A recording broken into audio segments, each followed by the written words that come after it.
with us today. We're standing with you, and we thank you for the work that you do to help keep our community safe, to help protect victims, and the work, of course, that you will do, and we acknowledge your concerns.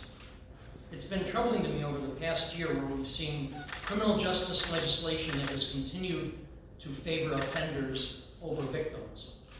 And as we move forward, the particular legislation dealing with bail, the cashless bail in particular, is a perfect example of that.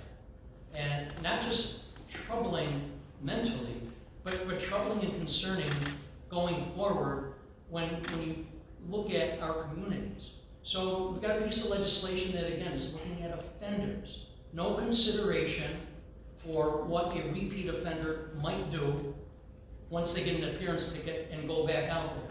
So that person, that individual who is strung out on drugs or is an addict that is arrested for breaking into somebody's house, they're returned to go back out there and break into another house.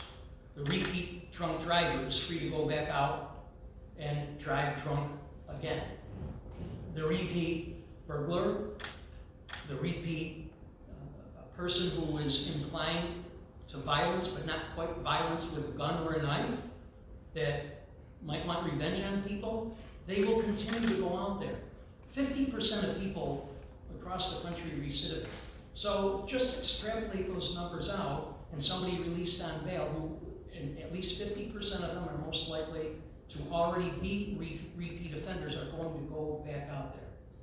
47 states, if I'm correct, meaning only 3 states do not do this. 47 states permit judges to consider public safety in their determination as to whether or not to set bail. New York should be one of them.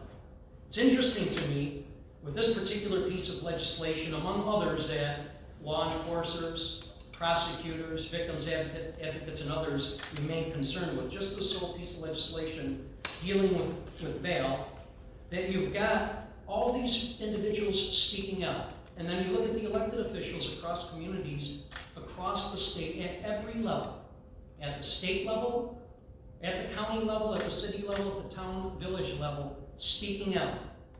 None other than Mayor de Blasio, who stated, and I quote, "Judges should be able to consider the dangerousness of defendants.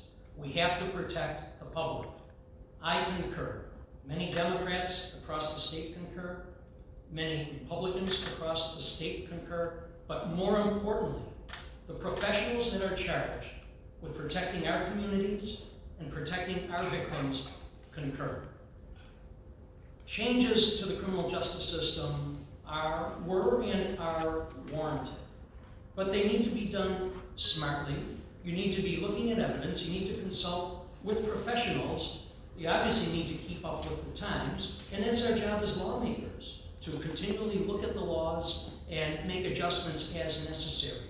But when we go from 0 to 100, we are completely leaving out victims, we're completely leaving out our communities, and I get asked, not just in my district, time and again, I get asked across the state from people, who is looking out for us? Who's looking out for our victims? Who's looking out for our families? Who's looking out for our communities?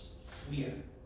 And we implore our colleagues on the majority side to do the same and make the necessary adjustments to keep our communities safe. Thank you.